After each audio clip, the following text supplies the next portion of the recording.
Hi everyone. आज के video में हम स्टार्ट करेंगे प्रॉफिट लॉस एंड डिस्काउंट। तो बाकी की वीडियो की तरह इसमें भी हमने सारे क्वेश्चन को एक बड़े ही सिस्टमेटिक तरीके से अरेंज किया हुआ है। जैसे जैसे हम आगे बढ़ते जाएंगे आप देखोगे कि क्वेश्चन की जो वैरायटी है और उसका जो लेवल है वो चेंज होता जाएगा। ठीक है, तो ये पार्ट 1 है जिसमें बेसिकली हम जो बहुत ही छोटी छोटी चीज़ें प्रॉफिट लॉस और डिस्काउंट में होती हैं उसको देखेंगे। इसके बाद एक और पार्ट 2 आएगा जिसमें थोड़े से एडवांस लेवल के क्वेश्चंस हम सॉल्व करेंगे। ठीक है, तो स्टार्ट करते हैं। उसके पहले एक दो चीज़ें आप जैसे देख लो। क्या होता है कि जहाँ कहीं भी प्रॉफिट की बात आती है, प्रॉफिट या फिर लाभ, जब कभी भी प्रॉफिट की बात आती है तो हम क्या करते हैं, सेलिंग प्राइस में से कॉस्ट प्राइस को निकाल देते हैं। इसके उलट अगर जब कहीं भी लॉस की बात आएगी तो हम कैसे निकालेंगे लॉस को।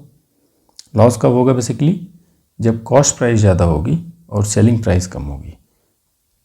तो लॉस निकालने के लिए कॉस्ट प्राइस में से सेलिंग प्राइस निकाल देंगे।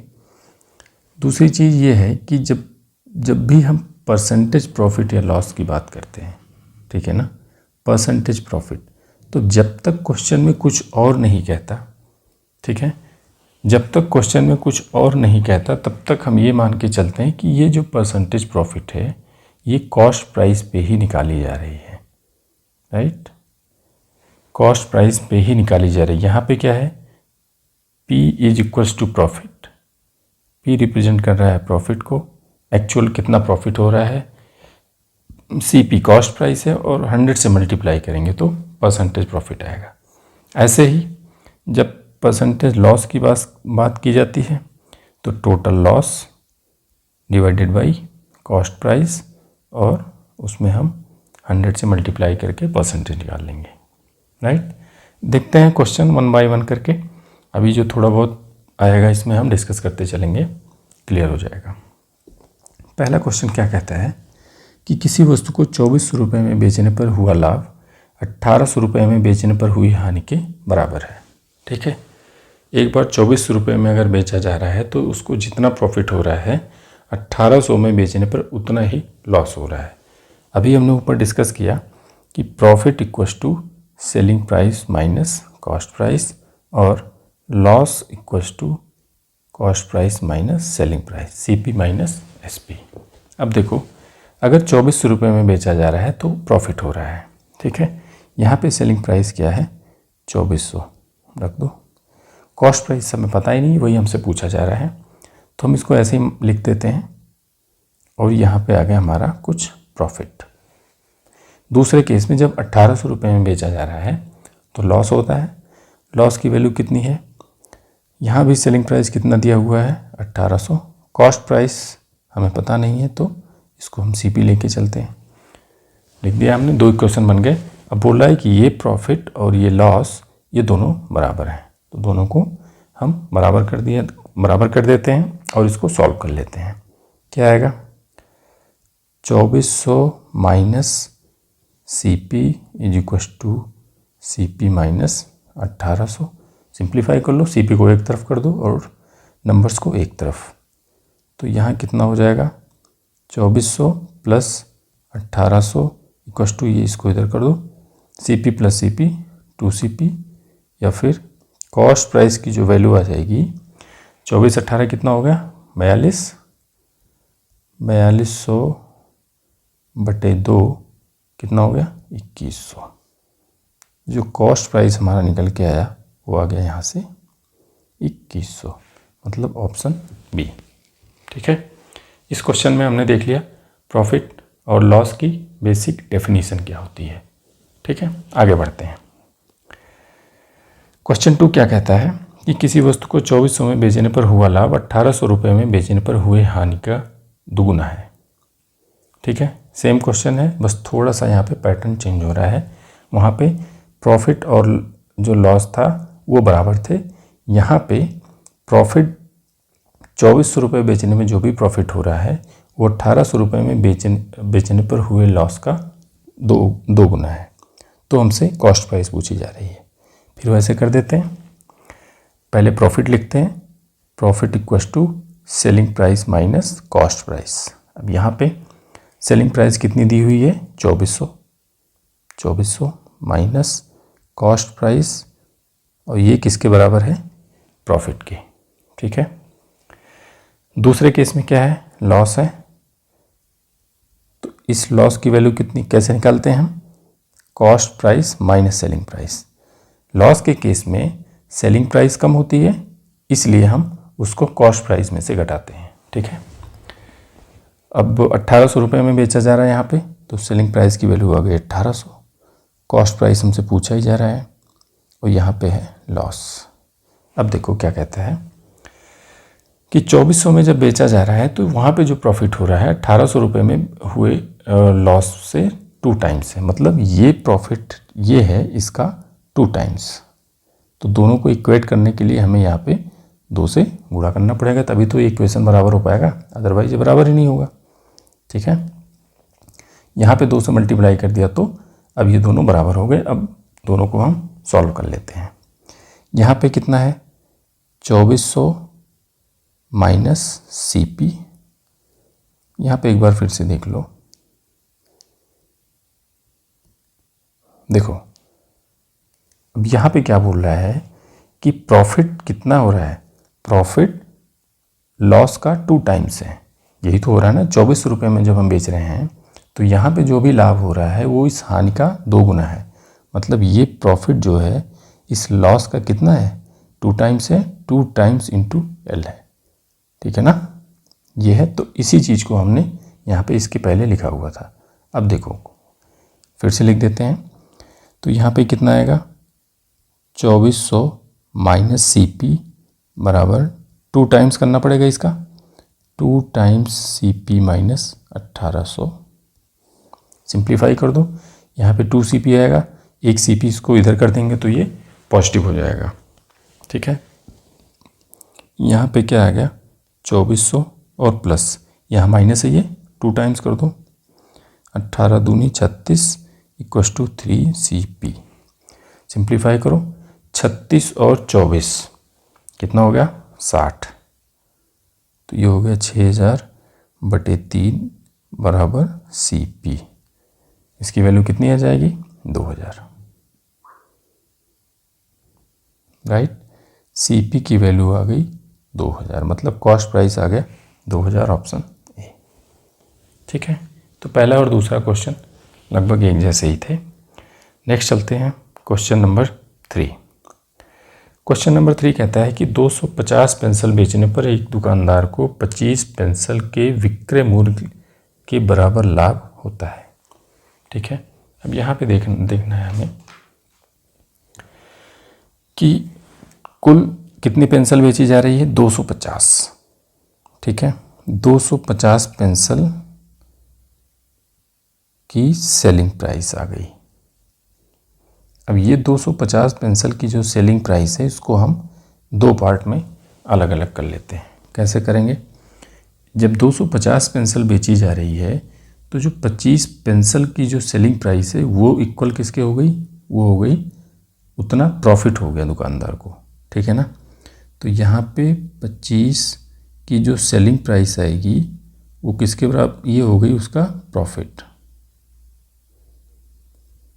तो बचा कितना 25 पेंसिल तो यहाँ निकल गई, बेच रहा है टोटल 250, तो बचा कितना 225।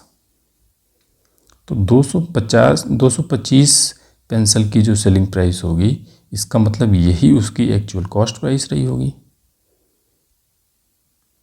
समझ आ रही ना बात, यही तो कॉस्ट प्राइस रही होगी, क्योंकि प्रॉफिट को हमने अलग निकाल दिया, तो उसके अलावा जो बचा वो उसका लागत मूल्य रहा होगा। ठीक है, तो यहाँ से ये निकल के आ रहा है कि 225 पेंसिल बेचने पर जो भी उसको मिल रहा है वही उतना वो लगा के 250 पेंसिल खरीदा था। दुकानदार ने 250 पेंसिल खरीदते समय जितना भी अमाउंट पे किया था उसको वो 225 पेंसिल बेच के निकाल ले रहा है। तो हम ये कह सकते हैं कि 250 पेंसिल का जो कॉस्ट प्राइस था वो बेसिकली 225 पेंसिल की सेलिंग प्राइस के बराबर है। पूछा जा रहा है कि लाभ प्रतिशत। ठीक है, तो पहली बात तो लाभ प्रतिशत निकालने के लिए परसेंटेज प्रॉफिट निकालने के लिए हमें यहाँ पे क्या चाहिए होगा, प्रॉफिट चाहिए होगा, और प्रॉफिट को हम किससे डिवाइड करेंगे, कॉस्ट प्राइस से डिवाइड करेंगे और 100 से मल्टीप्लाई करेंगे। ठीक, अब प्रॉफिट कितना है, प्रॉफिट है 25 पेंसिल के सेलिंग प्राइस के बराबर। ठीक है ना, तो 25 पेंसिल का सेलिंग प्राइस, सेलिंग प्राइस यहाँ पे रिप्रेजेंट करता है कि एक पेंसिल की सेलिंग प्राइस है, तो 25 का इंटू 25 हो गया, डिवाइडेड बाई कॉस्ट प्राइस।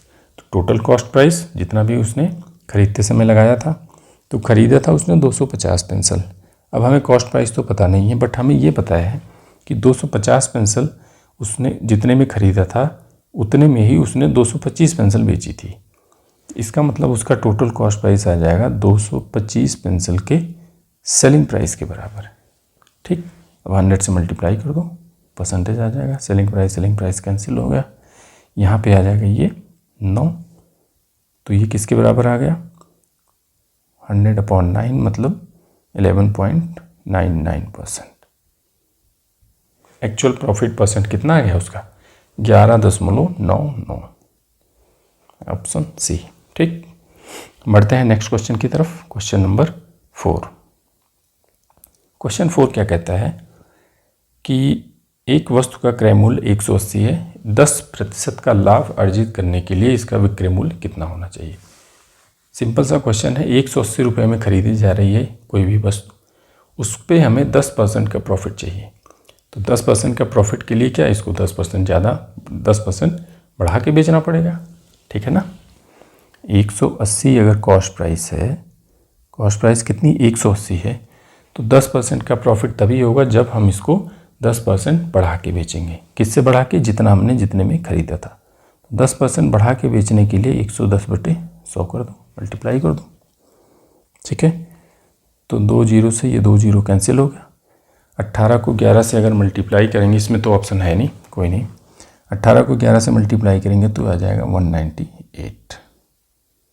तो 198 रुपये में बेचने पर हमें 10% का प्रॉफिट होगा। ठीक है ना, यहाँ एक चीज़ और हम डिस्कस कर लेते हैं। देखो, ये जो हमने फ्रैक्शन लगाया है ना, ये यहाँ पे हमने क्या किया, 110/100 से मल्टीप्लाई कर दिया 180 में। 110/100 क्या इंडिकेट करता है, देखो, जब कभी भी प्रॉफिट हो, ठीक है, जब कभी प्रॉफिट होता है तो जितना परसेंट प्रॉफिट हो रहा है उतना हम 100 में ऐड कर देते हैं, जितना भी परसेंट प्रॉफिट हो रहा है। अब जब कभी भी लॉस होता है उतना लॉस परसेंट हम 100 में से सब्सट्रैक्ट कर देते हैं, घटा देते हैं। ठीक है, मान लो यहाँ पे 10% का प्रॉफिट हो रहा है, तो प्रॉफिट के लिए हम क्या करेंगे, 100 में 100 ऐड करेंगे तो ये बन जाएगा 110। ठीक है ना, एक फ्रैक्शन का एक पार्ट हमारा 110 बन गया और एक पार्ट हमारा हमेशा 100 रहेगा। ठीक है ना, एक पार्ट हमारा हमेशा 100 रहेगा। दूसरे केस में देखो, लॉस के केस में अगर यहाँ पे ये 10% का कहीं लॉस हो रहा है, तो लॉस हो रहा है मतलब वो कम हो रहा है, लॉस हो या फिर यहाँ पे डिस्काउंट भी हो सकता है। ठीक है ना, जिसको हम बट्टा बोलते हैं या छूट बोलते हैं। अगर डिस्काउंट हो रहा है तो इसका मतलब वहाँ भी वैल्यू कम हो रही है, या कोई और ऐसी क्वांटिटी हो जहाँ पे जो क्वांटिटी डिक्रीज़ हो रही हो। ठीक है, ये तीनों जगह पे क्या हो रहा है, कम हो रहा है बेसिकली कुछ। तो यहाँ पे हम क्या करेंगे, अगर 10% कम हो रहा है तो 100 में से 10 को हम घटा देंगे, तो यहाँ पे कितना आएगा, 90 आएगा। एक 90 आ गया, दूसरा वाला पार्ट हमारा हमेशा 100 रहेगा। ठीक है ना, तो इस तरीके से हम पहले फ्रैक्शन बनाएंगे और इस फ्रैक्शन को कैसे लगाएंगे ये हम आने वाले क्वेश्चंस में देख लेंगे। राइट, तो यहाँ से ये फ्रैक्शन बनाना एटलीस्ट थोड़ा सा ये देख लो। यहाँ पे आप देखते हैं, बढ़ते हैं नेक्स्ट में। क्वेश्चन नंबर 5 क्या कहता है कि A trader offers 10% discount on an object and sold it for ₹450। ठीक है ना, 10% डिस्काउंट देने के बाद 450 रुपये में एक आर्टिकल बेचा जाता है। कोई वस्तु है, ठीक है, उस पर 10% का डिस्काउंट दिया जाता है और डिस्काउंट देने के बाद वो 450 रुपये में बेची जाती है। तो बेसिकली पूछा गया है कि वस्तु का अंकित मूल्य कितना था। देखो, डिस्काउंट हम देते हैं किस पे, मार्क प्राइस पे। जो भी अंकित मूल्य होता है उसी पे डिस्काउंट दिया जाता है। ठीक है ना, जैसे हम लोग भी मार्केट में जाते हैं तो क्या देखते हैं, अगर कोई आर्टिकल हम देखते हैं तो उस पर एक प्राइस टैग लगा होता है। उस प्राइस टैग पे कुछ प्राइस लिखी होती है, ठीक है ना, और फिर दुकानदार हमें बोलता है कि हम आपको इस पे 20% का डिस्काउंट देंगे। तो उसी प्राइस टैग पे 20% का डिस्काउंट देके फिर वो हमें सामान बेच देता है, ठीक है ना। तो डिस्काउंट हमेशा मार्क प्राइस पे दी जाती है, इसको ध्यान रखना है। अब देखो 10% का डिस्काउंट दिया जा रहा है, तो मान लेते हैं कि मार्क प्राइस M है या फिर MP जैसे लिखा जाता है, मार्क प्राइस M है। अब इस मार्क प्राइस पे 10% का डिस्काउंट, ठीक है ना, 10% का डिस्काउंट दिया जाए। अभी हमने पढ़ा कि डिस्काउंट हो या लॉस हो, एक फ्रैक्शन हमारा क्या बन जाएगा, फ्रैक्शन का एक पार्ट बन जाएगा 90। 10% डिस्काउंट मतलब 10% कम हो रहा है, एक 90 बन गया, और एक फ्रैक्शन में जो दूसरा पार्ट रहेगा वो हमारा 100 रहेगा ही रहेगा, ठीक है। अब देखो क्या करना है, 450 रुपये में बेच दिया जाता है। 10% डिस्काउंट देने के बाद 450 में बेचा जाता है, तो उसका मार्क प्राइस कितना होगा। तो सिंप्लीफाई कर लो इसको, mark price into 90/100 equals to 450, और एक बार सिंप्लीफाई कर लो तो मार्क प्राइस कितना आ जाएगा, मार्क प्राइस बराबर 450 × 100/90, कितना आ गया ये 500, ठीक, ये आ गया 500। देखो इसको तो हमने, ये तो हमारा मेथड है कि अगर हम एक एक स्टेप करते चलते हैं, तो देखो दूसरे तरीके से कैसे कर सकते हैं इसको हम क्विकली अगर करना हुआ। अभी हमने ऊपर पढ़ा कि फ्रैक्शन हम कैसे बनाएंगे, और उसके बाद हम यहाँ देखेंगे कि फ्रैक्शन कैसे लगाते हैं। 450 रुपये में बेचा जा रहा है, ठीक है। एक दो चीज़ें, बेसिक चीज़ें ध्यान देनी है सिर्फ। छूट देने के बाद 450 में बेचा जा रहा है, और छूट दिया जा रहा है उसके अंकित मूल्य पे। इसका मतलब अंकित मूल्य ज़्यादा होना चाहिए, किससे, 450 से, राइट। 450 से अंकित मूल्य ज़्यादा ही होगा, क्योंकि इसी पे तो 10% छूट देने के बाद 450 बन रहा है। अब देखो क्या करना है, हमने यहाँ पे देखा कि 10% का डिस्काउंट दिया जा रहा है, 10% की छूट है। तो छूट की जैसे ही छूट यहाँ पे हमने लिखा, देखा हमारे दिमाग में आ गया कि हमारा फ्रैक्शन बन गया 90 और 100 का, मतलब 90/100 या 100/90, ठीक है। एक जगह पे 90 आ गया, ठीक है ना। अब एक जगह पे 90 आ गया, और यहाँ पे हमें क्या चाहिए, जो हमारा जो मार्क प्राइस चाहिए वो 450 से ज़्यादा चाहिए। तो 450 से ज़्यादा तभी आएगा जब 100 को ऊपर रखेंगे और 90 को नीचे रखेंगे, तो यहाँ पे वैल्यू आ जाएगी 500, ठीक है ना। बस इतना ही हमें समझना है। ये तो ठीक है, समझने के लिए एक बार आप देख लो, बट इतनी चीज़ें हमें एक विदिन ए सेकेंड क्लिक कर जानी चाहिए। अगर इतना हो गया, फिर समझ लो कि आधा जो क्वांट है ये आपका सॉल्व हो गया, 50% क्वांट आप सॉल्व कर ले गए, अगर ये बहुत छोटी सी चीज़ आप समझ गए, ठीक है ना। देखते हैं नेक्स्ट क्वेश्चन में। 180 रुपये में बेचने पर व्यापारी को 20% का नुकसान हो रहा है, वस्तु का क्रय मूल्य ज्ञात करो। देखो जैसे अभी ऊपर बताया था 20% का लॉस हो रहा है, तो तुरंत हमारे दिमाग में क्लिक करना चाहिए कि हमारा फ्रैक्शन बन गया 80 और 100 का। लॉस हो रहा है बेसिकली, अगर लॉस हो रहा है तो वो कम है, कम का मतलब एक फ्रैक्शन बन गया, फ्रैक्शन का एक पार्ट 80, दूसरा पार्ट 100। अब देखो 180 रुपये में बेचने पर अगर 20% का लॉस हो रहा है तो उसकी कॉस्ट प्राइस कितनी होगी। तो ऑब्वियसली अगर लॉस हो रहा है तो कॉस्ट प्राइस सेलिंग प्राइस से ज़्यादा होगी, राइट। या फिर हम कह सकते हैं कि जो कॉस्ट प्राइस आएगी वो 180 से ज़्यादा आएगी, क्योंकि 180 में ही बेचने पे तो लॉस हो रहा है, तो कॉस्ट प्राइस 180 से ज़्यादा आएगी। तो कॉस्ट प्राइस होगी कितनी, 180 से ज़्यादा आएगी। तो 180 को पकड़ के चलो, और ज़्यादा के लिए हमें इस फ्रैक्शन को कैसे यहाँ पे लिखना पड़ेगा। अगर इस फ्रैक्शन को हम 100/80 लिखेंगे तभी ये इसकी वैल्यू 180 से ज़्यादा आएगी। तो बस सिंप्लीफाई कर दो, 2 चौके 8, 2 पंचे 10, यहाँ पे आ जाएगा 45 इंटू 5 225, ठीक है। कॉस्ट प्राइस की वैल्यू आ गई 225, ठीक है ना। ये चीज़ आपको तुरंत क्लिक करनी चाहिए। 4-6 क्वेश्चन करोगे ऑटोमेटिकली आ जाएगा, कोई बहुत रॉकेट साइंस नहीं है इसमें। बढ़ते हैं नेक्स्ट क्वेश्चन की तरफ। क्वेश्चन ये कहता है कि एक व्यक्ति 3 रुपये के 13 वस्तुएं खरीदता है, वह 3 रुपये की कितने वस्तुएं बेचे कि 30% का प्रॉफिट हो। ठीक है, अब देखो यहाँ पे क्या करना है। यहाँ पे हमने ले लिया 3 रुपये। 3 रुपये के क्या है, 13 आर्टिकल्स वो खरीद रहा है, और फिर पूछ रहा है कि 3 रुपये के ही कितने बेचे कि उसको 30% का लाभ हो। देखो, जैसे ये 30% और ये लाभ प्रॉफिट हमने देखा, हमारे दिमाग में क्लिक करेगा कि हमारा जो फ्रैक्शन बनेगा वो 100 से 30 ज़्यादा होगा एक, और दूसरा तो 100 रहेगा ही रहेगा। ठीक है, 130 और 130/100 हमने लिख लिया इसको। अब देखो, जब 3 के 13 खरीद रहे हैं तो हमें प्रॉफिट कमाने के लिए 3 रुपये के 13 से कम ही बेचनी पड़ेंगी, तभी तो प्रॉफिट होगा। 3 के 13 वस्तु खरीद रहे हो, 3 के 13 बेचोगे तो कोई प्रॉफिट नहीं होगा। जितना आपने वहाँ पे लगाया उतना आपको मिल गया, no profit no loss. But अगर 3 के आप 12 बेचते हो, ठीक है ना, तो 3 रुपये आपने वहाँ लगाया था और 12 आर्टिकल ही बेच के आपने 3 रुपये निकाल लिया, मतलब जो एक आर्टिकल बच रहा है वो आपका प्रॉफिट आ गया, राइट। तो इसका अर्थ ये हुआ कि अगर आप 3 रुपये के 13 से कम बेचोगे तभी आपको प्रॉफिट होगा। तो बस हमारा आंसर आ गया, 13 से कम आना चाहिए ना। तो 13 से कम तब आएगा जब हम इस फ्रैक्शन में 100 को ऊपर रखेंगे और 130 को नीचे। तो बस लिख दो 100/130, 13 दाम में 130, 1 0 से 1 0 गया और आ गया 10। तो अगर 3 रुपये के आप 10 वस्तुएं बेचते हो तो आपको 30% का लाभ होगा।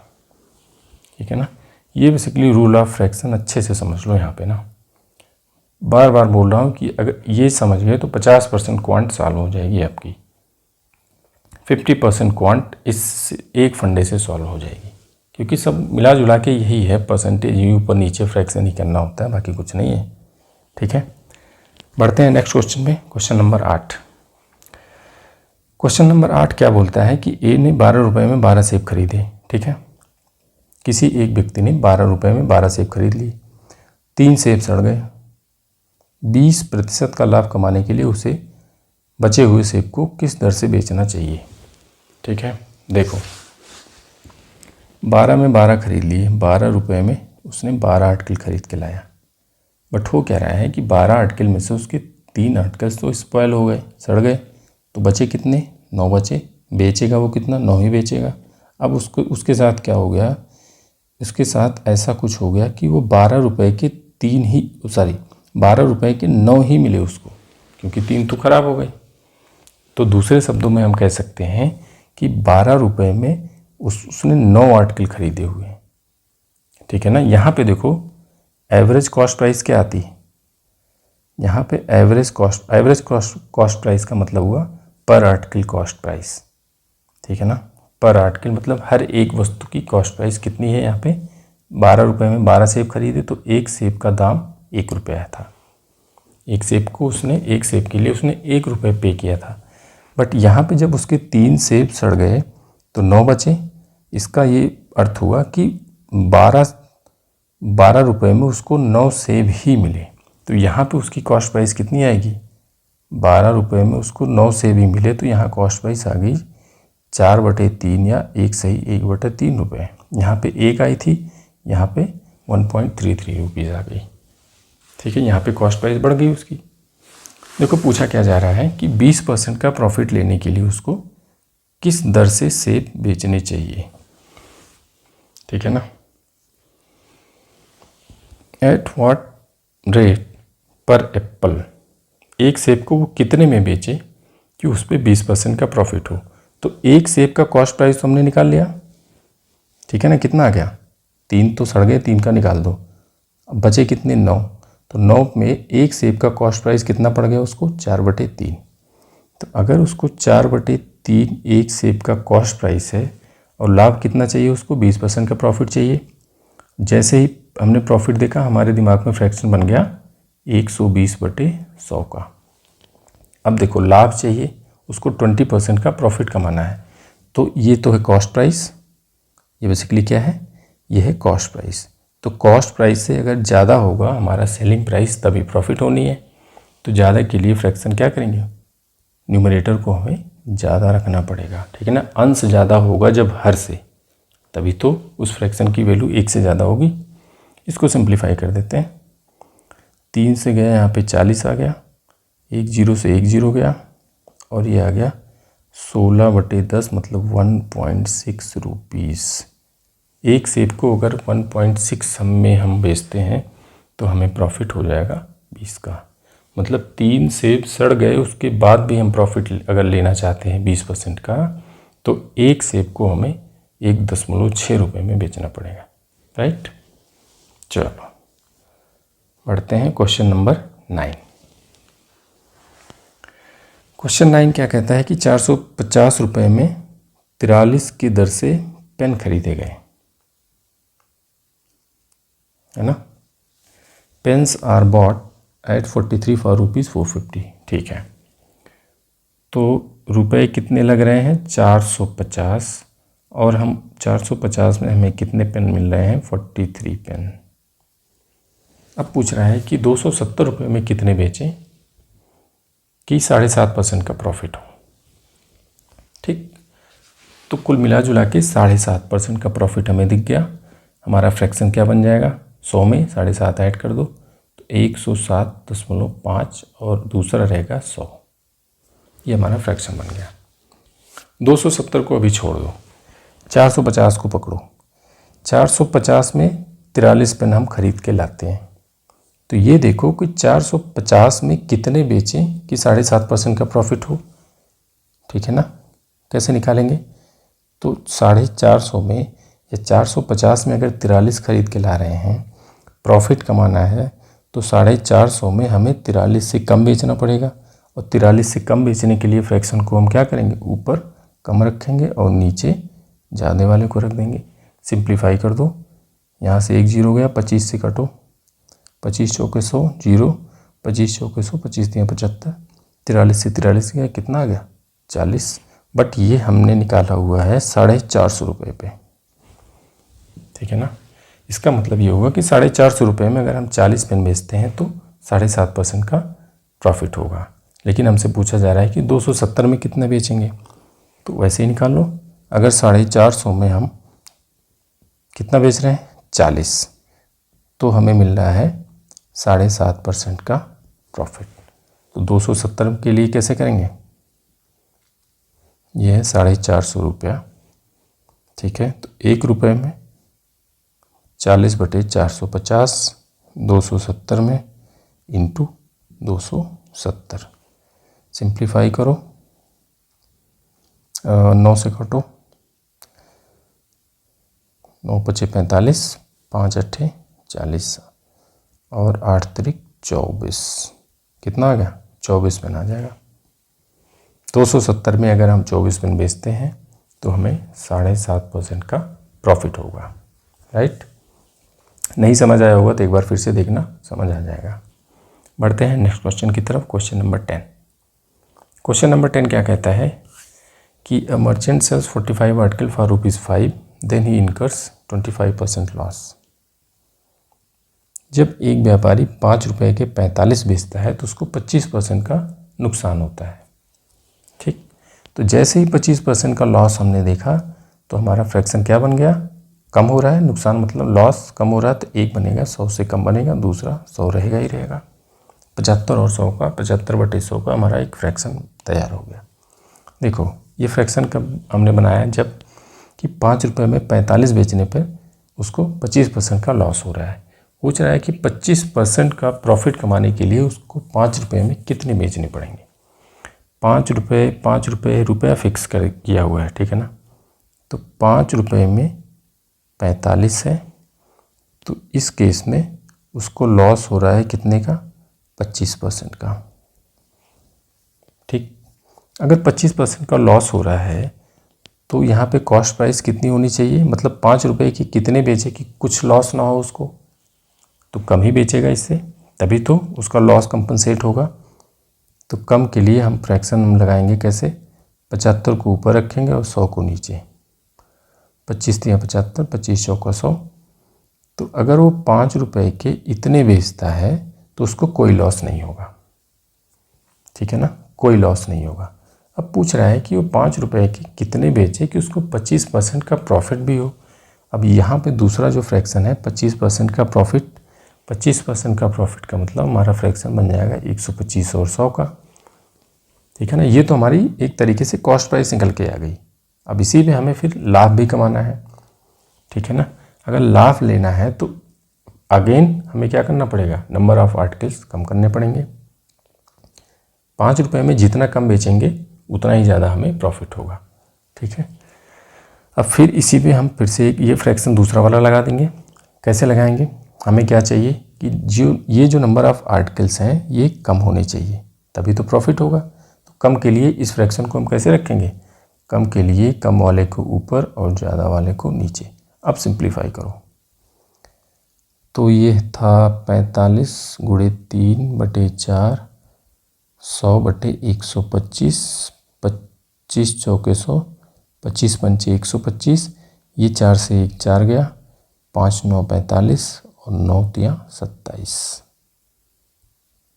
ठीक है। 27 वस्तुएं अगर बेचते हैं 5 रुपये के तो हमें 25% का लॉस होगा, राइट। देखो ये हमने 2 स्टेप में लगाया। इसी क्वेश्चन को अगर हमें सिर्फ एक स्टेप में सॉल्व करना होता तो क्या करते हैं, यहाँ पे 25% का लॉस हो रहा है, यहाँ पे ठीक है, यहाँ 25% का लॉस हो रहा है, यहाँ 25% का प्रॉफिट चाहिए हमें, ठीक है ना। तो एक बार लॉस हो रहा है, एक बार प्रॉफिट चाहिए। लॉस हो रहा है, एक फ्रैक्शन हमारा 75 बनेगा, बेसिकली 100 से उतना कम बनेगा। और यहाँ पे 25 का प्रॉफिट हो रहा है तो एक फ्रैक्शन हमारा 100 से उतना ज़्यादा बनेगा। और हमें पता है कि दोनों जगह 100 और 100 होता है तो ये ऑटोमेटिकली कैंसिल आउट हो जाएंगे। बट देखो होना कैसे है, हमें यहाँ भी कम करना है नंबर ऑफ़ आर्टिकल्स, यहाँ भी कम करना है नंबर ऑफ़ आर्टिकल्स, यहाँ भी कम करना है। देखो कैसे कम किया हमने, यहाँ पे 75 ऊपर लिखा था और यहाँ भी हमने 100 ऊपर लिखा, 125 नीचे लिखा, मतलब ज़्यादा वाला यहाँ भी नीचे था और ज़्यादा वाला यहाँ भी नीचे था। तो इस फ्रैक्शन को हम डायरेक्टली एक बार में लगा सकते थे कि 45 × 75/125, 25 × 75, 25 पंचे 125 और 9 × 27, राइट। तो आप खुद इसको ऐसे ही लगाओगे, बट थोड़ी सी जब 4 से 10 क्वेश्चन 1-2 बार आप सॉल्व कर लोगे इस मेथड से तो आप खुद ही ऐसा करने लग जाओगे। और ऐसे क्वेश्चन को सॉल्व करने के लिए आपको पेन और पेपर की ज़रूरत नहीं पड़ेगी, राइट। बढ़ते हैं नेक्स्ट क्वेश्चन की तरफ। क्वेश्चन नंबर 11 क्या कहता है कि एक व्यापारी को एक वस्तु बेचने पर 20% का लाभ होता है, हालांकि वह वस्तु को लागत मूल्य पर बेचने का दावा करता है। यदि लागत मूल्य 6000 रुपये है तो उसका अंकित मूल्य ज्ञात कीजिए, ठीक है। देखो क्या हो रहा है कि बेचने वाला क्या बोलता है, बेचने वाला कस्टमर को ये बोलता है कि हम आपको कॉस्ट प्राइस पे ही बेच रहे हैं, ठीक है। कस्टमर खुश हो जाता है, कस्टमर फटाफट सामान लेके घर आ जाता है। कस्टमर तो सामान लेके घर आ गया, बट एक्चुअली में को क्या हो रहा है कि बेचने वाले को 20% का प्रॉफिट हो गया। तो ऐसा कैसे हो सकता है कि ऐसा तभी हो सकता है कि जब उसने उस आर्टिकल पे एक प्राइस टैग लगाया हुआ है और वो प्राइस टैग क्या है, वो कॉस्ट प्राइस से 20% बढ़ा के लगाया हुआ है, तभी पॉसिबल है ऐसा। एक आर्टिकल उसने 100 रुपये में ख़रीदा था, ठीक है, उसने प्राइस टैग लगा दिया 120 का, 20% बढ़ा के प्राइस टैग लगा दिया। अब ये जो प्राइस टैग है ये कस्टमर को बोलेगा कि यही कॉस्ट प्राइस है और हम आपको इसी कॉस्ट प्राइस पे बेच रहे हैं। तो उसको प्रॉफिट कितने का हो गया, 120 का बेच दिया, प्रॉफिट हो गया उसको 20 का, या फिर इसी को हम बोल सकते हैं कि 20% का। और वही क्वेश्चन यहाँ है, ठीक है ना। यहाँ पे कॉस्ट प्राइस दी है 6000 रुपये, जो हम यहाँ पे 100 लेके चल रहे थे ये है 6000, और 6000 को अगर 20% बढ़ा के लिखोगे तो कैसे, कितना है इसकी वैल्यू 120/100, 2 जीरो से 2 जीरो गया, आ गया आपका 7200 रुपया, ऑप्शन बी, ठीक। बढ़ते हैं क्वेश्चन नंबर 12। क्वेश्चन नंबर 12 देखो क्या कहता है, किसी वस्तु को 100 रुपये में बेचने पर एक व्यापारी को 20% की हानि होती है। 20% का लाभ कमाने के लिए वस्तु का विक्रय मूल्य क्या होना चाहिए, ठीक है। तो इसको अगर हम ऐसे सॉल्व करना चाहें, 20% का यहाँ पे लॉस हो रहा है, 20% का लॉस। जैसे हमने 20% का लॉस देखा, हमारे दिमाग में फ्रैक्शन बन गया 80 और 100। ठीक है। दूसरा क्या है, आगे क्या है कि 20% का फिर प्रॉफिट भी कमाना है।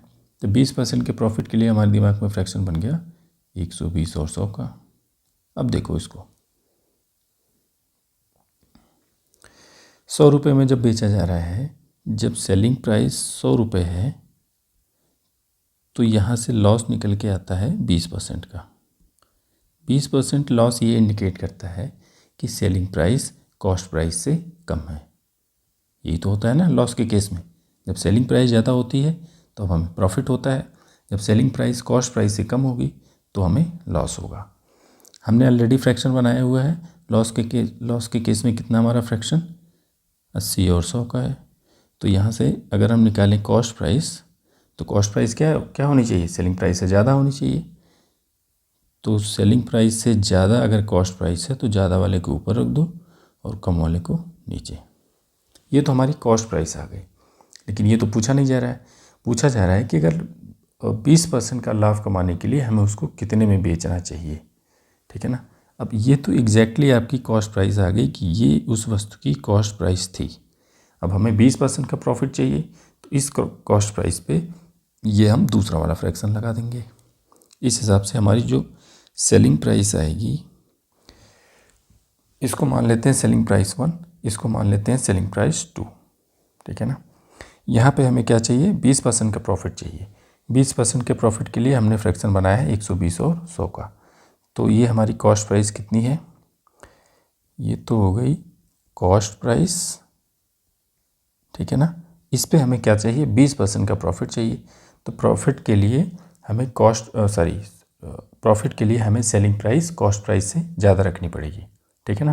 तो सेलिंग प्राइस ज़्यादा तब आएगी जबकि हम इस वाले फ्रैक्शन में 120 ऊपर करेंगे और 100 नीचे करेंगे। अब इसको हम सिंप्लीफाई कर लेते हैं। तो ये 100 से 100 हो गया, 40 दूनी 80, 40 या 120 और 2 से ये 100 कटेगा तो 50 आएगा। तो हमारी सेलिंग प्राइस कितनी आ जाएगी, 150। ठीक है ना।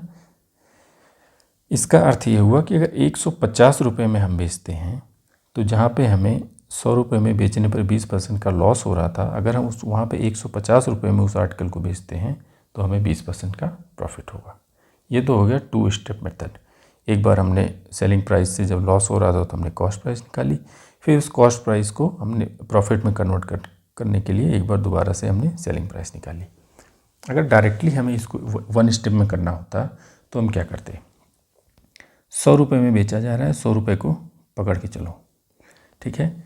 जब हम 100 रुपये में बेचते हैं तो 20% का लॉस होता है और हमें चाहिए 20% का प्रॉफिट। तो ऑब्वियसली अगर 20% का प्रॉफिट चाहिए, ओवरऑल प्रॉफिट हमें कितना मिलना चाहिए, 20% का। ठीक है ना। तो ओवरऑल प्रॉफिट, अगर ओवरऑल हमें प्रॉफिट हो रहा है तो जो हमारी सेलिंग प्राइस निकल के आएगी वो कॉस्ट प्राइस या जो भी प्राइस है उससे ज़्यादा ही आएगी। ठीक है ना। जो हमारी सेलिंग प्राइस आएगी वो कॉस्ट प्राइस से या फिर इसके पहले वाली जो सेलिंग प्राइस थी जिस पे हमें लॉस हो रहा था उससे ज़्यादा आएगी। तो ज़्यादा के लिए हमारे पास फ्रैक्शन बन गया 120 का। यहाँ पे है ना 20%, 20% के लिए क्या होगा 120, यहाँ पे 20% का लॉस है तो यहाँ पे 80, यहाँ 20% का प्रॉफिट है 120 बन गया, यहाँ 20% का लॉस है तो लॉस मतलब कम होना है तो 100 में से 20 निकाल दिया, 80 बन गया। ठीक है। तो डायरेक्ट हम फ्रैक्शन लगाएंगे, 120 को ऊपर रखेंगे, 80 को नीचे रखेंगे और एक बार में सिंप्लीफाई करेंगे। तो यहाँ पे 2 40 से काटेंगे, 40 दिया 120 तो कितना हो गया 100 इंटू 3/2 और ये आ गया आपको 150। ठीक है। एक ही बार में आपका आंसर आ गया 150 रुपये। बढ़ते हैं नेक्स्ट क्वेश्चन की तरफ। 3-4 क्वेश्चन ऐसे कर लोगे समझ आ जाएगा। ठीक है ना। क्वेश्चन नंबर 13 देखो क्या कहता है। क्वेश्चन नंबर 13 कहता है कि किसी वस्तु पर 20% का छूट देने के बावजूद एक दुकानदार 20% का लाभ कमाता है। ठीक है।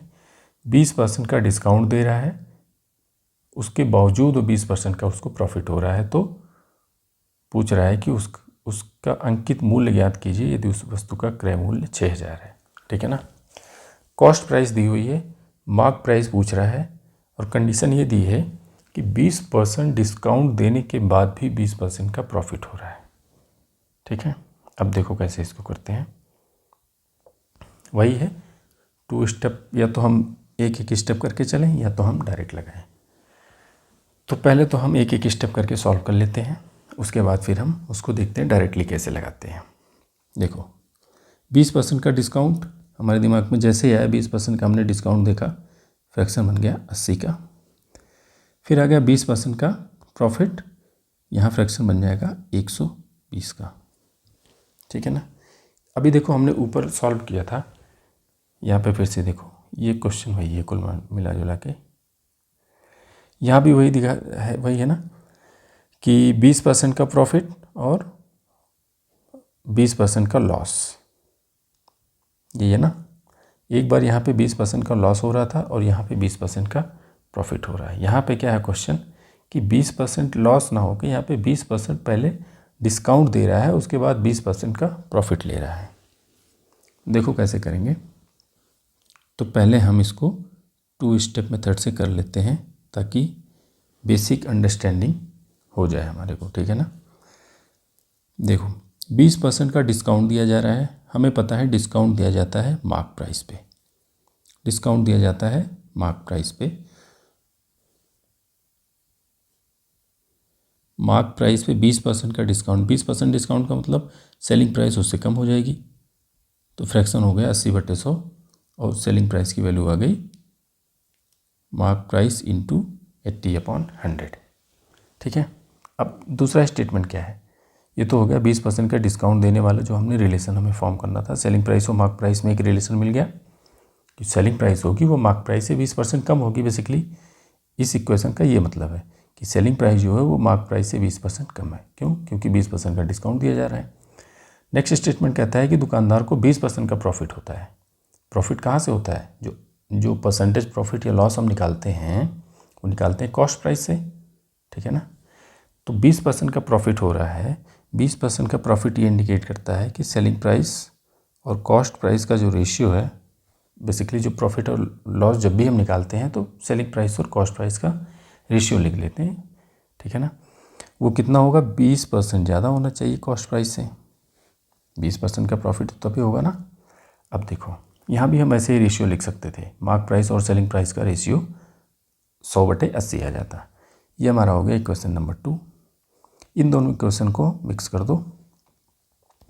क्या कॉमन है? दोनों में सेलिंग प्राइस कॉमन है, तो यहाँ से हम 2/1 कर दें या 1/2 कर दें। ठीक है ना। अगर हम इसको 2/1 करके देखते हैं तो क्या मिलेगा? Selling price upon cost price is equals to, यहाँ पे कितना है 120/100 और divided by selling price upon mark price equals to 80/100। ठीक है ना। इस मार्क प्राइस को इसको हमने इधर कर दिया। सिंप्लीफाई कर दो, क्या आ जाएगा?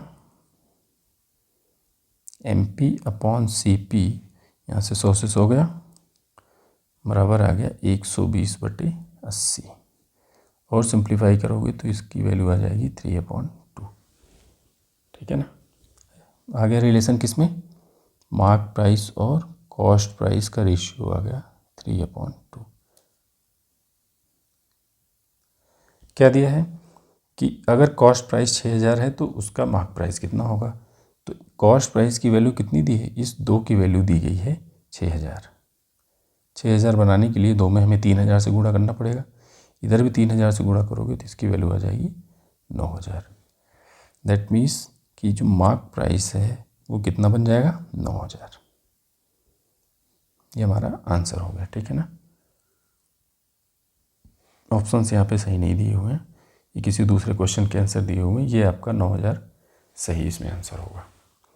ये तो वैसे ही हो गया कि हम इसको एक स्टेप में पहले हमने फर्स्ट स्टेटमेंट के हिसाब से एक इक्वेशन बनाया, सेकंड स्टेटमेंट के हिसाब से दूसरा इक्वेशन बनाया, दोनों को मिक्स कर दिया। यहाँ पे क्वेश्चन देखो, क्वेश्चन में ये लाइन हाईलाइट की हुई है ना, हिंदी वाले भी और इंग्लिश वाले भी। इस लाइन को ना एज इट इज़ एकदम से रट लो।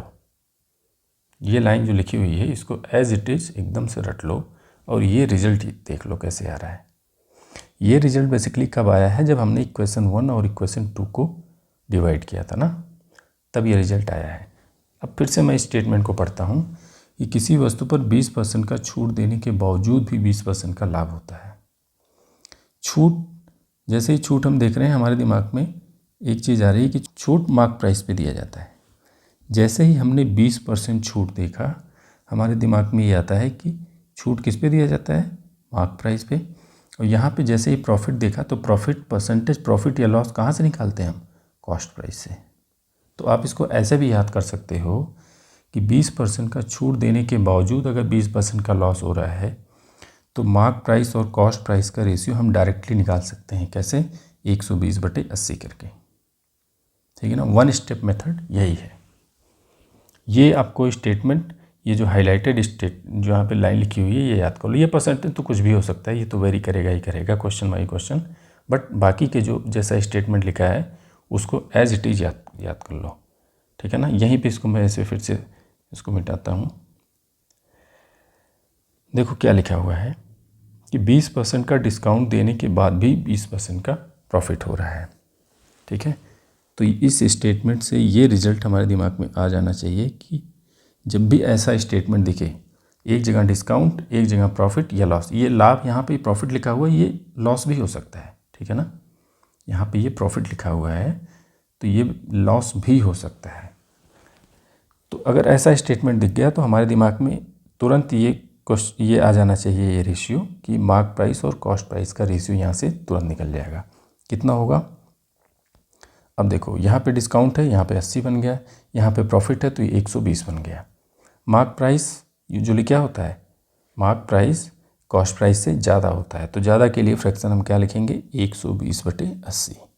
एक लाइन में आपका आंसर आना था 3/2, बशर्ते कि ये वाली लाइन आपको पता होनी चाहिए। और इसको हमने डेराइव भी कर लिया। ये कहाँ से आया हुआ है, ये बेसिकली इसके पहले जो 2 इक्वेशंस थे वहाँ से आया हुआ है। ठीक है ना, ये वाले 2 इक्वेशन थे ना, कहाँ गया, यहाँ से आया हुआ है। पहले इक्वेशन हमने क्या किया, सेलिंग प्राइस निकाला, फिर सेलिंग प्राइस और मार्क प्राइस में एक रिलेशन बनाया, फिर सेलिंग प्राइस और कॉस्ट प्राइस में एक रिलेशन बनाया। सेलिंग प्राइस का यहाँ दोनों में क्या था, कॉमन था, तो उसको हमने एलिमिनेट करके मार्क प्राइस और कॉस्ट प्राइस में एक रिलेशन निकाला। ये रिलेशन इसी स्टेटमेंट के बेसिस से निकाला हुआ है कि जब किसी भी आर्टिकल को, किसी भी वस्तु पर छूट देने के बाद भी हमें प्रॉफिट हो रहा है, यहाँ प्रॉफिट है, अभी लॉस वाला क्वेश्चन भी आपको मिलेगा। ठीक है ना, तो इसको, ये बहुत ही इंपॉर्टेंट स्टेटमेंट है, इसको एज इट इज़ याद कर लो। ठीक है ना, जैसे ही कहीं ऐसा स्टेटमेंट दिखा आपके दिमाग में, ये फार्मूला या फिर ये जो रिज़ल्ट है, फार्मूला तो कह नहीं सकते इसको, ये जो रिज़ल्ट है ये आपके दिमाग में क्लिक करना चाहिए कि यहाँ से हम मार्क प्राइस और कॉस्ट प्राइस का रेशियो निकाल सकते हैं। ठीक है, बढ़ते हैं क्वेश्चन नंबर 14 की तरफ। क्वेश्चन नंबर 14 क्या कहता है कि एक व्यापारी एक वस्तु को 10% लाभ पर बेचने के बाद 20% का लाभ अर्जित करता है। ठीक है, तो पहले तो ये स्टेटमेंट समझो कि ये कैसे पॉसिबल है कि 10% लाभ में बेचने पर 20% का लाभ हो रहा है। देखो क्या हो रहा है, एक कोई व्यापारी है, एक सामान लेके आया उसने मार्केट से, और उस सामान पे उसने प्राइस टैग लगा दिया 100 रुपये का। कितने में ले आया उसको बाद में देखेंगे, 100 रुपये का प्राइस टैग लगा दिया। ठीक है ना, अब वो कस्टमर को क्या बोलता है कि हम इस पे आपको, इसको हम 10% प्रॉफिट में बेच रहे हैं। तो 10% प्रॉफिट में अगर कस्टमर को बेच रहा है तो सेलिंग प्राइस हो गई 110, यहाँ पे 110 रुपये में कस्टमर लेके चला गया। ठीक है ना, कस्टमर को क्या बोला है उसने कि हम इस आर्टिकल को 10% प्रॉफिट में आपको बेच रहे हैं, 110 रुपये में बेच दिया। बट एक्चुअली में क्या हुआ था कि इसने जो ये प्राइस टैग 100 रुपये यहाँ पर लगाया था, ये एक्चुअल कॉस्ट प्राइस नहीं थी, ये 100 से कुछ कम थी। मान लो ये 90 के आसपास थी, या 90, चलो 90 ही मान के चलते हैं। ठीक है ना, ये 90 के आसपास थी। अब देखो हुआ क्या कि खरीद के तो 90 में लाया था, लेकिन और बेचा कितने में, 110 में, तो कितने का प्रॉफिट हो गया, 20 का प्रॉफिट हो गया, है ना। 90 में ख़रीद के लाया था और 110 में बेच दिया, तो प्रॉफिट हो गया 20 का। और इस हिसाब से उसका जो एक्चुअल प्रॉफिट था वो 10% ना होकर 10% से ज़्यादा हो गया। क्वेश्चन बेसिकली यही है कि 10% लाभ पर बेचने पर 20% का लाभ हो रहा है, ठीक है ना। तो इस क्वेश्चन को दूसरे लैंग्वेज में ऐसे भी लिखा जा सकता था कि एक व्यापारी एक वस्तु को अंकित मूल्य से 10% ज़्यादा में बेचने पर 20% का लाभ अर्जित करता है, ठीक है ना। तो यहाँ पे जो 10% प्रॉफिट लिखा हुआ है, ये 10% प्रॉफिट इंडिकेट करता है कि सेलिंग प्राइस 10% ज़्यादा है मार्क प्राइस से। यहाँ पे ये प्रॉफिट है ये दिखाता है कि मार्क प्राइस से 10% ज़्यादा पे बेचा जा रहा है। और ये जो 20% प्रॉफिट है, ये प्रॉफिट है ओवरऑल प्रॉफिट, ठीक है ना। ट्रांजैक्शन में ओवरऑल प्रॉफिट कितना हुआ, और ये हम निकालते हैं कॉस्ट प्राइस से, ठीक है ना। यहाँ ओवरऑल प्रॉफिट या लॉस निकालने के लिए हम क्या करते हैं, कॉस्ट प्राइस के बेसिस पे ही तो निकालते हैं। और ये जो 10% का यहाँ पे प्रॉफिट लिखा हुआ है, ये बेसिकली 10% ज़्यादा में बेचा जा रहा है अंकित मूल्य से या मार्क प्राइस से, ठीक। अब सॉल्व करते हैं क्वेश्चन को। देखो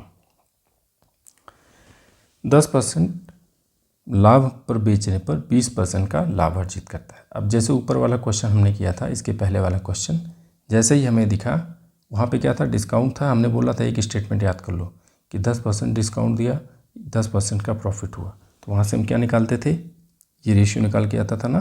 दो इक्वेशन हमने मिक्स किया था और जो फाइनल हमारा जो रिजल्ट आया था वो mark price upon cost price ही निकल के आता था। यहाँ भी देखो वैसे ही कुछ करेंगे हम। यहाँ क्या लिखा हुआ है कि 10% लाभ पर बेचने पर 20% का लाभ होता है। ये दिखाता है 20% का प्रॉफिट। तो रेशियो हमारे दिमाग में क्या बनना चाहिए, 120 का। हमारे रेशियो का जो एक फ्रैक्शन बनेगा 120 का बनेगा। ये 10% का प्रॉफिट दिखा रहा है, यहाँ पे जो फ्रैक्शन बनेगा एक 110 बनेगा। दोनों जगह 100 तो रहेगा ही, ठीक है ना। देखो अब क्योंकि हमने डायरेक्ट वन स्टेप में हम लगा रहे हैं ना, तो इसलिए हम इस 100 को लेके नहीं चलेंगे, अल्टीमेटली कट जाता है। ऊपर हमने देखा हुआ है mark price upon cost price का रेशियो निकल के आएगा, और मार्क प्राइस क्या होगी, कॉस्ट प्राइस से ज़्यादा होगी। तो ज़्यादा वाले को ऊपर रख दो और कम वाले को नीचे। हो गया। अब पूछ क्या रहा है, रेशियो आ गया। पूछ रहा है कि अंकित मूल्य उसके क्रय मूल्य से कितना प्रतिशत अधिक है। तो अधिक है तो निकाल लो कितना परसेंट ज़्यादा है। यहाँ पे अंकित मूल्य कितना ज़्यादा है, 1 ज़्यादा है। कहाँ से, कितने से, कॉस्ट प्राइस से 11 इंटू 100 करेंगे, कितना आ जाएगा ये 100/11%। 100/11 यहाँ पे कोई ऑप्शन नहीं दिया हुआ है, लेकिन करेक्ट आंसर 100/11 है, ठीक है ना। ऑप्शंस गलत दिए हुए हैं कुछ कुछ क्वेश्चंस में, माफ़ कीजिएगा। तो होपफुली समझ आ गया होगा कि एक ही स्टेप में हम ऐसे क्वेश्चंस को कैसे कर सकते हैं। अभी तक देखो ऊपर वाले क्वेश्चन में भी प्रॉफिट ही प्रॉफिट रहा है ना। यहाँ भी देखो डिस्काउंट देने के बाद क्या हो रहा है, प्रॉफिट हो रहा है। ध्यान से समझना ना, ये 4-5 क्वेश्चन बहुत इंपॉर्टेंट है, ठीक है ना। इसीलिए बार बार आगे ऊपर नीचे करके मैं आपको दिखा रहा हूँ। फिर यहाँ भी क्या है, अल्टीमेटली क्या हो रहा है, प्रॉफिट हो रहा है। बढ़ते हैं क्वेश्चन नंबर 15 में, देखते हैं क्या है। क्वेश्चन नंबर 15 कहता है कि 12% लाभ में बेचने पर 20% का लाभ हो रहा है। बेसिकली ऊपर वाला क्वेश्चन ही है, क्वेश्चन नंबर 14, ठीक है ना। एक बार फिर से रिवाइज हो जाएगा कि किसी वस्तु को, वो क्वेश्चन नंबर 13 में जो हाईलाइटेड पार्ट था उसको याद करो। एक जगह डिस्काउंट दिया जा रहा था, प्रॉफिट हो रहा था। ऊपर क्या था, प्रॉफिट, कुछ परसेंट प्रॉफिट पे बेचा जा रहा है। यहाँ पे जो 12% प्रॉफिट है ना, ये इन्वॉल्व करता है मार्क प्राइस को। और ये जो ओवरऑल 20% का प्रॉफिट है, ये निकालते हैं हम कॉस्ट प्राइस पे। तो मार्क प्राइस, कॉस्ट प्राइस, देखो ध्यान से देखते जाना। यहाँ भी वही है, ओवरऑल 20% प्रॉफिट है, ये हम निकालते हैं कॉस्ट प्राइस पे। और ये जो 10% प्रॉफिट है, यानी ये 10% प्रॉफिट बेसिकली इंडिकेट करता है कि जो सेलिंग प्राइस है वो मार्क प्राइस से 10% ज़्यादा है। 10% लाभ पर बेचने पर 20% का लाभ होता है। तो यहाँ फिर आ गया क्या, मार्क प्राइस, ठीक है ना। Cost price, mark price. ऊपर वाले में भी देखो यहाँ क्या था, ए ट्रेडर गेन्स 20%, तो ओवरऑल प्रॉफिट है 20% का। तो ये आ गया यहाँ पे कॉस्ट प्राइस। कॉस्ट प्राइस पे ही तो निकालते हैं ना ओवरऑल प्रॉफिट या लॉस परसेंट। और मार्क प्राइस पूछी ही जा रही है, ठीक है ना। मार्क प्राइस यहाँ पूछी ही जा रही थी। मार्क प्राइस, कॉस्ट प्राइस, और यही निकल के आता है अल्टीमेटली हमारा जो रिजल्ट आता है इन दोनों इक्वेशन से यही आता है, मार्क प्राइस और कॉस्ट प्राइस का रेशियो ही आता है। ठीक है, तो यहाँ से भी आप याद कर सकते हो कि ये यहाँ पे कॉस्ट प्राइस है, यहाँ मार्क प्राइस है, तो यहाँ भी mark price upon cost price आ जाएगा। ठीक है ना, यहाँ मार्क प्राइस है, यहाँ कॉस्ट प्राइस है, तो यहाँ भी mark price upon cost price आ जाएगा। तो बस निकाल लो, मार्क प्राइस और अपॉन कॉस्ट प्राइस कितना आ जाएगा, 12% profit, 20% profit. Mark price cost price से ज़्यादा होनी चाहिए, तो एक यहाँ पे हमारा 120 बनेगा फ्रैक्शन और ये बनेगा 112 वाला फ्रैक्शन। ठीक है ना, दोनों को अगर हम मार्क प्राइस हमें ज़्यादा रखना हुआ तो ज़्यादा वाले को ऊपर और कम वाले को नीचे। हो गया। वस्तु का अंकित मूल्य उसके क्रय मूल्य से कितना प्रतिशत अधिक है, तो कितना परसेंट ज़्यादा होगा, ये ज़्यादा है कितना, 8 ज़्यादा है, और क्रय मूल्य से पूछा है तो 112 को नीचे कर दो, परसेंटेज पूछा है तो 100 से मल्टीप्लाई कर दो और सिंप्लीफाई कर लो। कितना आ गया, ये 14 से कट जाएगा और ये आ गया 50/7। ठीक है ना, सी ऑप्शन हमारा राइट हो जाएगा। बढ़ते हैं क्वेश्चन नंबर 16 में, देखते हैं क्या है। क्वेश्चन नंबर 16 कहता है किसी वस्तु पर 10% का छूट देने के बाद एक दुकानदार को 20% की हानि होती है।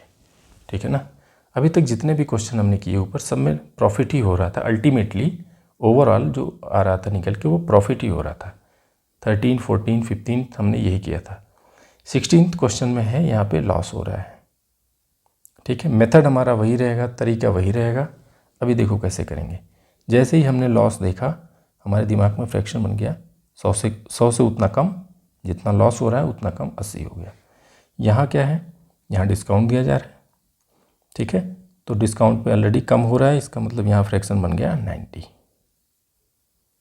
दोनों फ्रैक्शन तैयार हो गए। वही तरीका है, mark price upon cost price, one step method. ठीक, पूछ रहा है वस्तु का अंकित मूल्य उसके क्रय मूल्य से कितना प्रतिशत अधिक या कम है। 10% का डिस्काउंट दिया जा रहा है, 20% का लॉस हो रहा है। ठीक है, अब देखो, अभी हमने थोड़ी देर पहले आपसे क्या बोला था कि मार्क प्राइस और कॉस्ट प्राइस के रेशियो में मार्क प्राइस क्या होती है, कॉस्ट प्राइस से ज़्यादा होती है। लेकिन ये कोई 100% ये एब्सोल्युटली ट्रू स्टेटमेंट थोड़ी ना है कि हमेशा मार्क प्राइस ज़्यादा ही हो। एक दुकानदार है, वो 100 रुपये की एक आइटम खरीद के लाता है, उस पर उसने जो प्राइस टैग लगा दिया वो 95 का लगा दिया, फिर उस पर कुछ डिस्काउंट दे दिया, तो उसको अल्टीमेटली क्या लॉस ही होना है। ठीक है ना, अभी देखो कैसे करते हैं इसको। पहले तो हम इसको चेक कर लेते हैं कि दो फ्रैक्शंस जो बन रहे हैं 80 और 90 में, इसको हम कैसे इस्तेमाल करना है।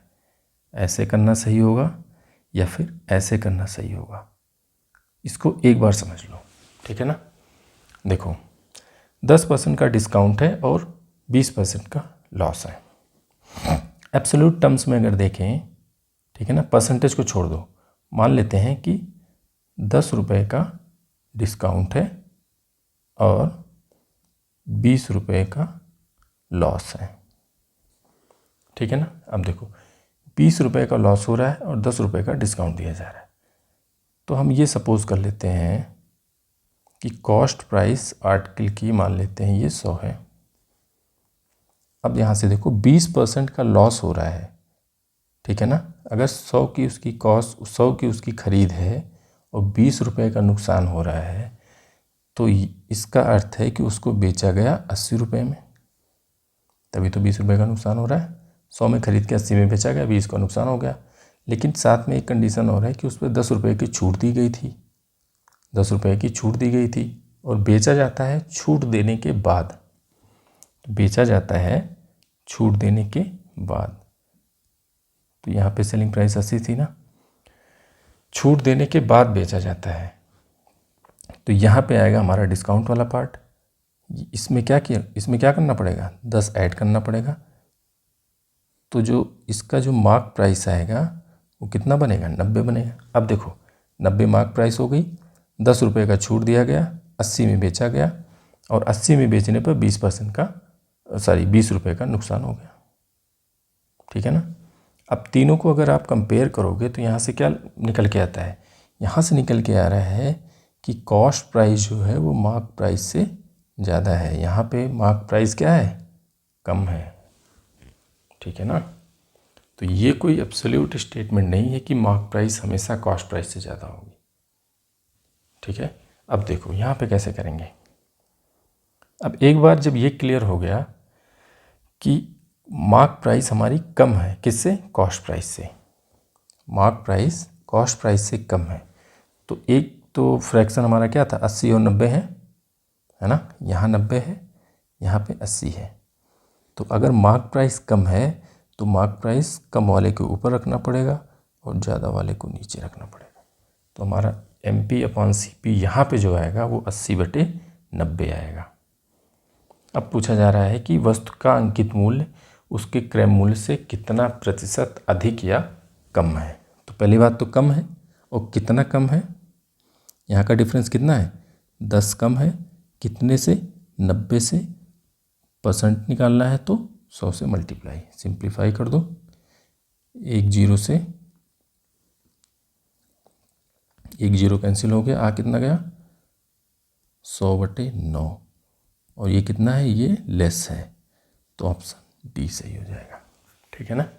ऐसी गलती मत कर देना यहाँ पे कि फट से मार्क प्राइस और कॉस्ट प्राइस, और हमें पता है अगर हमने ये सोच लिया कि मार्क प्राइस ज़्यादा होगा तो क्या होगा, 90 और 100 लगा दिया, कितना आ जाएगा, 10/80 × 100, और आंसर कितना आ जाएगा, 1010, 100/8, 25/2 मार्क चले आओ, ठीक है ना, तुरंत गलत हो जाएगा। तो थोड़ा सा लॉजिक बनाओ, थोड़ी सी अंडरस्टैंडिंग बनाओ, एक बार चीज़ें सब समझ आ गई बहुत आसान हो जाएगी, है ना। देखो बढ़ते हैं नेक्स्ट क्वेश्चन की तरफ। क्वेश्चन नंबर 17 क्वेश्चन 17 क्या कहता है, किसी वस्तु पर 10% का छूट देने के बाद एक दुकानदार को 5% का लॉस हो रहा है। वही क्वेश्चन है ऊपर वाला, ठीक है ना। सेम मेथड अप्लाई करेंगे, मार्क प्राइस और कॉस्ट प्राइस का रेशियो निकालेंगे। यहाँ पे 5% का लॉस है, फ्रैक्शन का पार्ट बन गया 95, यहाँ 10% का डिस्काउंट दिया जा रहा है तो फ्रैक्शन का पार्ट बन गया 90, ठीक है। कैसे करेंगे, ऊपर वाले क्वेश्चन में क्या किया था, कम वाले को ऊपर कर दिया, और एक स्टेप और पीछे चलते हैं। यूजुअली क्या करते हैं, मार्क प्राइस और अपॉन कॉस्ट प्राइस में मार्क प्राइस को ज़्यादा वाला रखते हैं, ऐसे ही तो करते हैं ना। तो उस हिसाब से ये ऐसा हो जाता, लेकिन अभी हमने जस्ट ऊपर देखा कि ये 100% हमेशा नहीं सही होता। जब जब आपको प्रॉफिट होगा, देखो ध्यान से सुनना, जब जब प्रॉफिट होगा तब तब मार्क प्राइस जो होगा वो हमेशा कॉस्ट प्राइस से ज़्यादा होगा, ठीक है ना।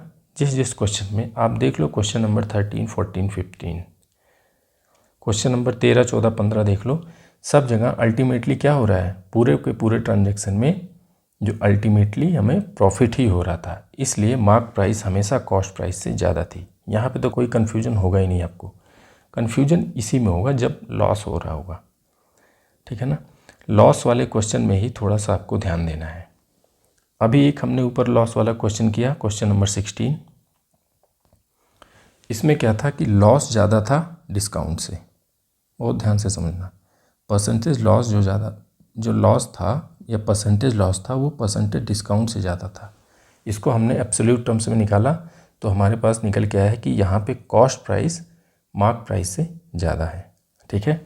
अगर हम इसी को उलट देते, यहाँ पे 20% का डिस्काउंट देते और 10% का लॉस होता, ठीक है ना। तो ये हमारा ये जो इनइक्वालिटी है ये भी उलट जाती। देखो कैसे, ध्यान से समझ लेना ना, बहुत छोटी छोटी चीज़ें हैं लेकिन बहुत डीप चीज़ें हैं, ठीक है ना। और एक बार समझ गए तो बहुत आसान हो जाएगी आप लोगों के लिए ना, प्रॉफिट लॉस डिस्काउंट परसेंट सब कुछ। एब्सोल्यूट टर्म्स में एक बार फिर से देख लेते हैं, 10 रुपये का डिस्काउंट और 5 रुपये का नुकसान, ठीक है। 10 रुपये का डिस्काउंट दिया जा रहा है और उस डिस्काउंट देने से 5 रुपये का क्या हो जा रहा है, लॉस हो जा रहा है, ठीक है। वैसे ही कर लेते हैं, कॉस्ट प्राइस 100 मान लेते हैं, 100 रुपये की खरीदी गई थी, ठीक है ना। 100 रुपये की एक वस्तु खरीदी गई थी और उसको बेचने पर 5 रुपये का नुकसान हो गया। तो ₹5 का अगर नुकसान हो रहा है, इसका अर्थ है कि वो बेची गई थी कितने में, ₹95 में बेची गई थी, तभी तो ₹5 का लॉस हो गया ना, ₹5 का नुकसान हो गया। लेकिन कंडीशन एक और है कि उस पर 10 रुपये की छूट भी दी गई थी, तो छूट देने के बाद ही बेची जाती है, तो जो उसकी मार्क प्राइस थी वो 10 रुपये सेलिंग प्राइस से ज़्यादा रही होगी, ठीक है ना। उसका अंकित मूल्य कितना रहा होगा, 95 से 10 ज़्यादा रहा होगा तो 105 रहा होगा। समझ गए ना बात। 105 रुपये उस पर उसकी मार्क प्राइस थी, 10 रुपये का डिस्काउंट दे दिया, 95 में बेच दिया, और जैसे ही 95 में बेचा क्या हो गया, 100 रुपये की खरीद थी तो 95 में बेचने पे ₹5 का नुकसान हो गया, ठीक है। यहाँ से क्या निकल के आ रहा है कि जो मार्क प्राइस है वो कॉस्ट प्राइस से ज़्यादा है। अभी ऊपर बताया ना, यहाँ पे कॉस्ट प्राइस मार्क प्राइस से ज़्यादा थी। क्यों ज़्यादा थी, क्योंकि यहाँ जो एब्सोल्यूट लॉस है वो डिस्काउंट से ज़्यादा था। लॉस ज़्यादा हो रहा है डिस्काउंट से, तो अगर लॉस ज़्यादा हो रहा है, लॉस में क्या इन्वॉल्व है, कॉस्ट प्राइस इन्वॉल्व होती है, और डिस्काउंट में क्या इन्वॉल्व है, यहाँ पे डिस्काउंट किस पे, मार्क प्राइस पे दिया जाता है, तो यहाँ पे मार्क प्राइस इन्वॉल्व होती है। तो यहाँ पे लॉस ज़्यादा है तो यहाँ पे कॉस्ट प्राइस ज़्यादा है, ठीक है ना। ऐसे एनालॉजी बना के आप समझ सकते हो चीज़ों को, क्योंकि ऐसे अदरवाइज करते करते या तो प्रैक्टिस बन जाएगी, फिर वो ऑटोमेटिकली दिमाग में आ जाएगा, ठीक है ना। यहाँ पे क्या देखो, यहाँ पे लॉस कम है तो कॉस्ट प्राइस कम हो गई, यहाँ पे डिस्काउंट ज़्यादा है लॉस से तो मार्क प्राइस ज़्यादा हो गई कॉस्ट प्राइस से, ठीक है ना। तो ऐसे समझ सकते हो आप। अब आ जाओ यहाँ पे कि यहाँ पे एक्चुअल फ्रैक्शन हमें क्या लगाना चाहिए।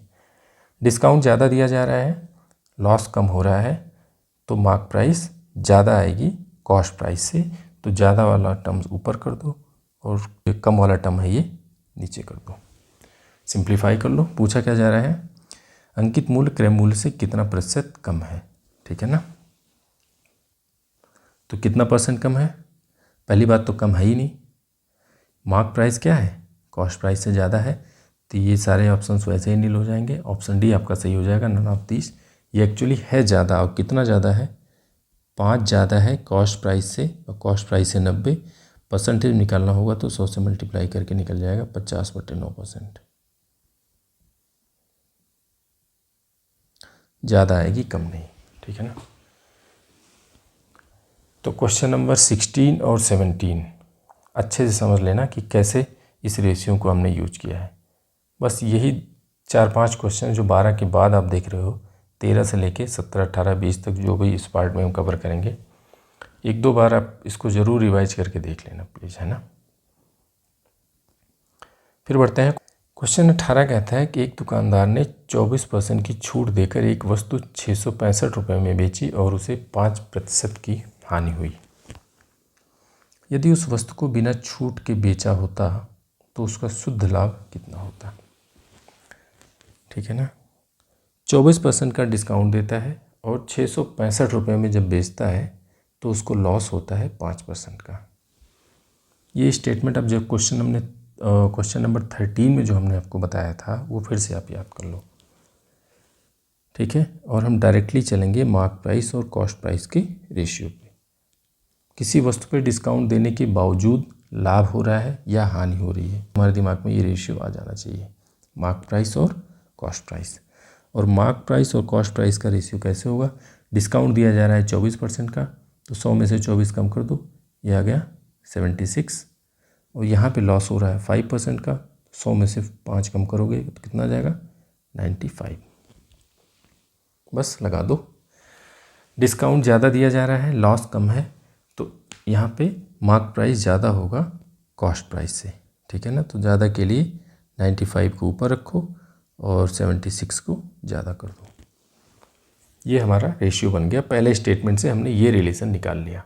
अब पूछा जा रहा है कि अगर इस वस्तु को बिना किसी डिस्काउंट के बेचा जाता, तो अगर कोई डिस्काउंट नहीं दिया जा रहा है, इसका मतलब हुआ कि उस वस्तु को मार्क प्राइस पे ही बेचा जा रहा है, ठीक है ना। तो ये जो मार्क प्राइस है ये क्या बन जाएगी सेकंड स्टेटमेंट के लिए, ये हमारी सेलिंग प्राइस बन जाएगी, ठीक है। और परसेंटेज प्रॉफिट पूछा जा रहा है, तो परसेंटेज प्रॉफिट या लॉस निकालने के लिए selling price upon cost price निकाल लेते हैं।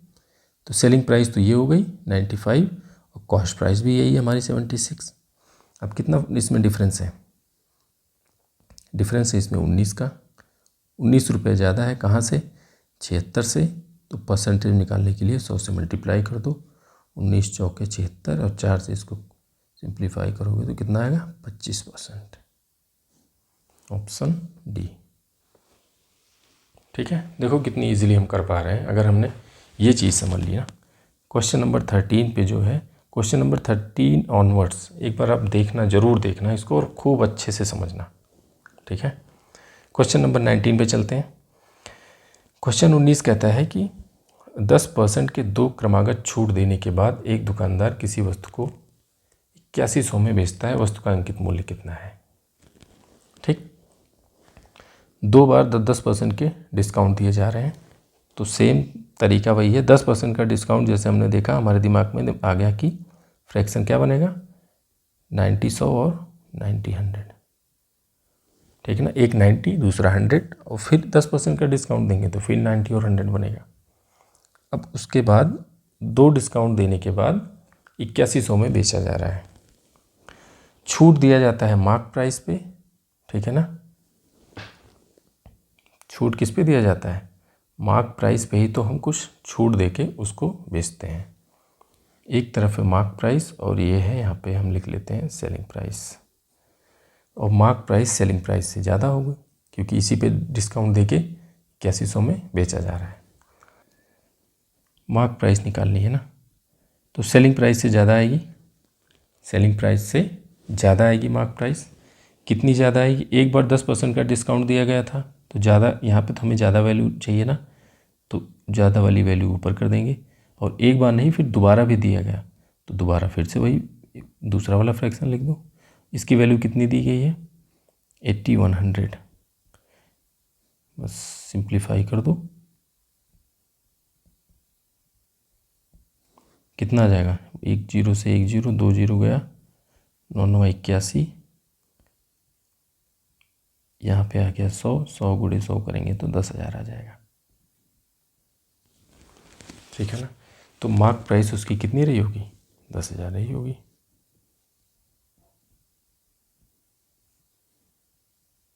दस हज़ार में उसको 10,000 उसका अंकित मूल्य था। Option C. ठीक है, इजी था ये तो। क्वेश्चन नंबर 20 की तरफ बढ़ते हैं। क्या है क्वेश्चन?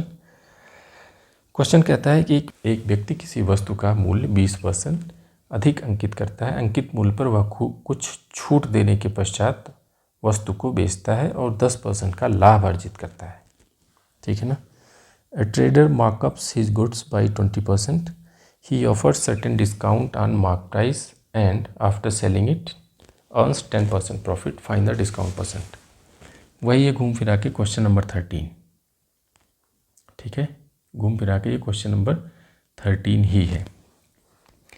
कैसे है कि कुछ यहाँ पे एक्चुअल जो क्वेश्चन नंबर 13 में डिस्काउंट परसेंटेज दिया गया था, यहाँ पे एक्चुअली में डिस्काउंट परसेंट हमसे पूछा जा रहा है। तो मान लेते हैं कि जो डिस्काउंट परसेंट है वो x है। अब हमारा स्टेटमेंट कैसे बनेगा कि x% डिस्काउंट देने के बाद 20% का प्रॉफिट।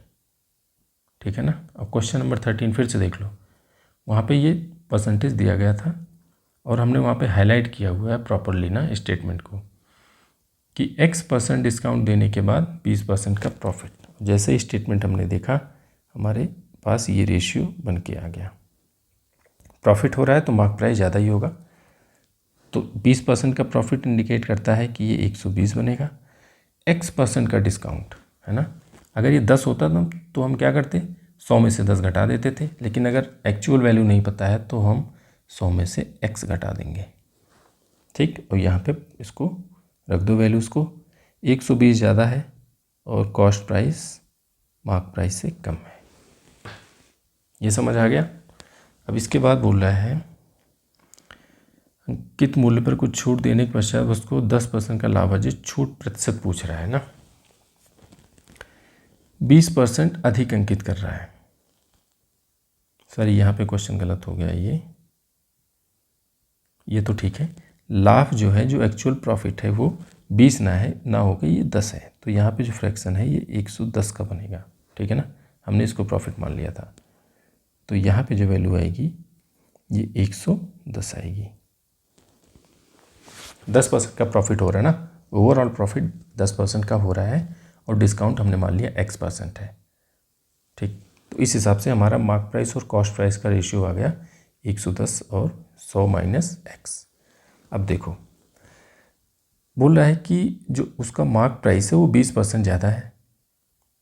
ठीक है ना, मार्क प्राइस होता किस पे, मार्कअप किस पे करते हैं, पहले खरीद के, आर्टिकल क्या होती है, पहले खरीद के आती है, फिर जो उसका जो कॉस्ट प्राइस होती है उससे बढ़ा के 10, 20, 30% जितना भी बढ़ाना होता है उतना बढ़ा के हम उस पर मार्किंग कर देते हैं। तो यहाँ पे जो 20% अधिक अंकित करता है ये क्या इंडिकेट कर रहा है कि जो मार्क प्राइस और कॉस्ट प्राइस का रेशियो है वो जो मार्क प्राइस है वो कॉस्ट प्राइस से 20% ज़्यादा है। ठीक, इन दोनों इक्वेशन को बराबर कर दो, 120/100 यहाँ पे 110/100 माइनस X। इसको सॉल्व कर लेते हैं। तो 1 0 1 0 यहाँ पे कैंसिल हो गया, क्रॉस मल्टीप्लिकेशन करना पड़ेगा, ये आ जाएगा 1200 माइनस 12X बराबर 1100। ठीक है, 1100 को इधर कर दो और 12X को इधर कर दो, कितना आ गया, 1200 में से 11, 12 में से 11 गया 100 बराबर 12X, या फिर X की जो वैल्यू आ जाएगी वो आ गई 100/12 और ये आ जाएगी 8 से ही 1/3%। ठीक है ना, तो डिस्काउंट परसेंट कितना आ गया 8.33, ऑप्शन डी। वही क्वेश्चन था, ऊपर क्या हमारे पास ये जो डिस्काउंट परसेंट था वो दिया रहता था तो हम उसको 100 में से उतना माइनस कर देते थे। यहाँ पे डिस्काउंट परसेंट पूछा जा रहा है तो हम उसी हिसाब से चलते हैं, उसी लाइन पे चलते हैं और मान लेते हैं कि डिस्काउंट X% है। तो जैसे ही डिस्काउंट X% है, प्रॉफिट हो रहा है 10 का, तो मार्क प्राइस और कॉस्ट प्राइस का रेशियो आ गया 110/100 माइनस X, और इसको हमने सिंप्लीफाई कर लिया।